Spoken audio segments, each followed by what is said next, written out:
Steven Meizler, you did the entire season of The Queen's Gambit, which is the biggest show in the world right now. So first of all, I want to know what's been your reaction to the fan reaction and reception to the show? It's been really surreal and very overwhelming. To I didn't think it was going to be this big. I knew it was. I knew we had a good show, but it's also about chess, which is not really the most exciting thing in the world. I know we tried very hard to make it exciting, but to actually get this reaction and sort of hit this sort of moment and have this reaction is it feels really great, actually. Yeah. Well, to that point, how do you make chess riveting and cinematic? Because I honestly like I felt the same way before I started watching it, but then I was like completely drawn in into like every single game and like this is so suspenseful. It's like watching live sports. So, what was your approach to it when you're discussing Well, I God like and to begin. The last time I saw you was with Godless that I did yeah, with Scott Frank, the director and creator who also did Queen's Gambit. And with Godless, it was such a, all right, we're doing a Western, and with it was difficult because of the weather for and of working with horses and action and lots of it. But actually going into this, I was a lot more nervous because the specter of how do you make chess interesting was, that was the crux of our prep.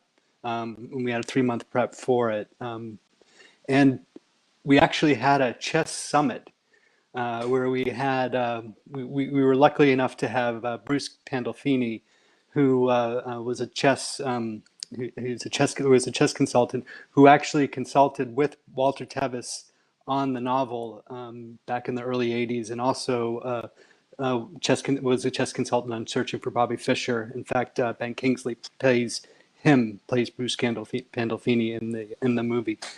So we had Bruce there, and we had some local chess consultants, and we also had our Uli Hanisch, our production designer, Gabriella, our costume designer, and Michelle Tesoro, our editor, flew out. And along with our script supervisor, Sharon, we all got together, and Uli, our production designer, laid out all the different chess matches in our style, in the style that he was going for, and we kind of had and Bruce wrote down every single chess match through like a whole Bible of every move that was going to be, and it was more about taking apart each chess match and give it its own personality, and to really, it's we learned, Scott and I really learned also from seeing Pawn Sacrifice and Searching for Bobby Fischer, that a lot of it, you don't have to see the chess pieces, that you can be on people. The tenseness and the suspension comes from people's faces. And it's about it's a really in feeling what they're going through. And especially, one of the things that our visual language was always going through Beth's perspective and seeing her journey and seeing her, and especially against all these, a woman against all these men. And so if you're seeing it through that and you're knowing that and you're feeling her sort of wanting to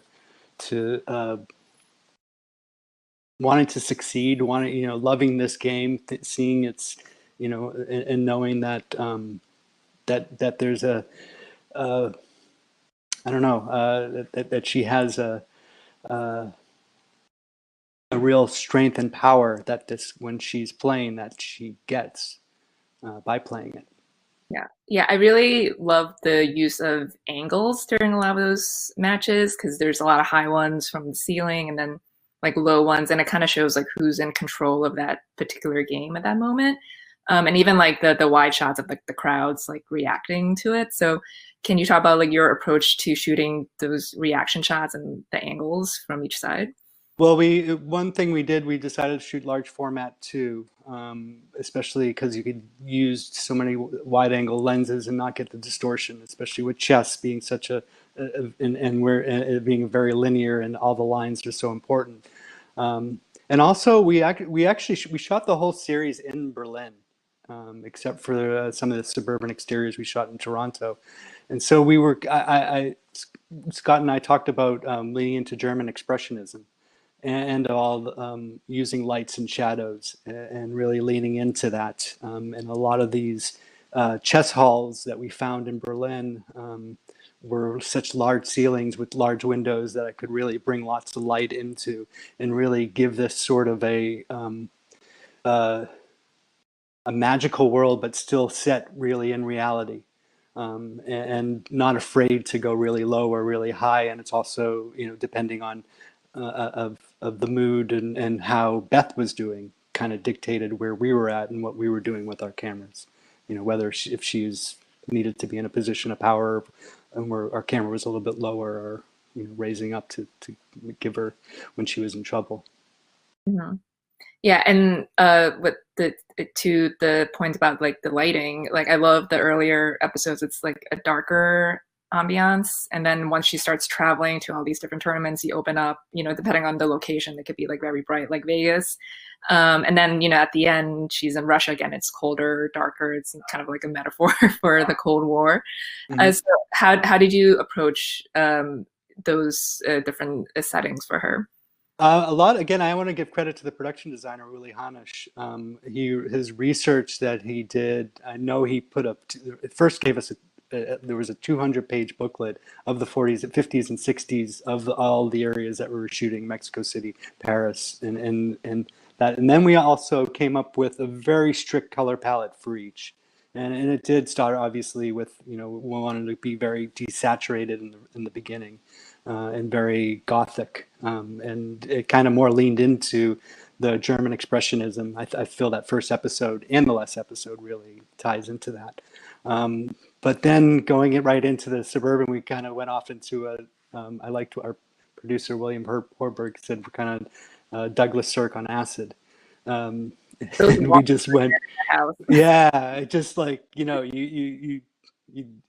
yeah, it was, very extreme, and really leaning into those colors, which were, I didn't do much color. I really, I saturated it is what we did, but I really wanted to let the colors stand for themselves, and including what the wardrobe was too, really added. Felt like we were a very cohesive unit, and that's a tribute to Scott to really let all of us really work together and make sure that we're all on the same page and we're all knowing what we're adhering to and keeping a very strict sense of the storytelling and where we're going, not just color palette wise, but how we're telling the story. There's the recurring motif of her playing chess in her mind, and it's visually on the ceiling, upside down. So how do you guys come up with that, and what was the process like working with visual effects to accomplish that? That I have to commend Chicken Bone, and John Manja was our VFX supervisor. It was a very trusting thing that we basically didn't, especially in the ward, which we had most of our intense. The girls, the ward in the orphanage had our most extensive VFX, and so uh, it was challenging doing that, especially with such low light and knowing what were, I had lighting balloons up in the ceiling instead. When we recreated, there was no ceiling ever, so any time we were ever seeing a shot of the ceiling, it was VFX. And yeah, you had to have a lot of imagination. I actually want to add to that, and this is Androgos too. The composer Carlos Rafael Rivera sent pieces to us before we even started shooting. So I even had a sense of music-wise what we're going after and sort of tone, which was really helpful. I listened to a lot of that to help inspire shots and inspire what we were doing. Mhm. Oh, that's awesome. So, was there any particular chess game that proved to be the most difficult for you to shoot differently? Because, like you said before, you wanted each to have, yeah. I would, I guess Moscow would be the toughest, just because you really wanted to cap it off with something, especially living up to, Mexico City is so, and Vegas and Paris, they're all have such a strong identity to each other, that to really, to finish it off in a way where chess is like, to really give reverence to the game, and also we're stripping away the colors, so it was something of leaning into something almost simple that was tricky. And we obviously shot towards the end, so we're also very tired. And it became a challenge because of that. But also very rewarding. And I think some of our, some of the best stuff we've done, one of the best, the most stuff I'm proud of is in that episode. And I think there's even one shot that I really, that's where we come around, just a tracking shot coming, almost a 180 shot coming around behind Borgoff, and we come and reveal the piece of Beth just moving a piece, and it keeps on going, and it cuts back to a close-up of Borgoff saying to adjourn. There's something, I'm glad we shot it then, because everybody really had, we really knew our journey that we went through. So there was an It's like extra bit of, he's gliding across the board. So yeah, just even that, exactly. Just a piece of that can add so much, can be so tense. mhm. And finally, how's your own chess game? Are you good? Funny you ask. I have been playing continual chess game with Scott on chess.com since the beginning of this year. I think we've gone about 40 or 50 games. Um, um, Are you winning? we kind of we kind of go in spurts where he wins some games and then I win some games, and So you're streaky. we're streaky. Yeah, we kind of. But it's I've definitely learned a lot of chess. I really respect the game a lot more than I played when I was younger, but not to the level of understanding of what the game is that I've learned, and I had to learn to really, to be able to shoot these games correctly.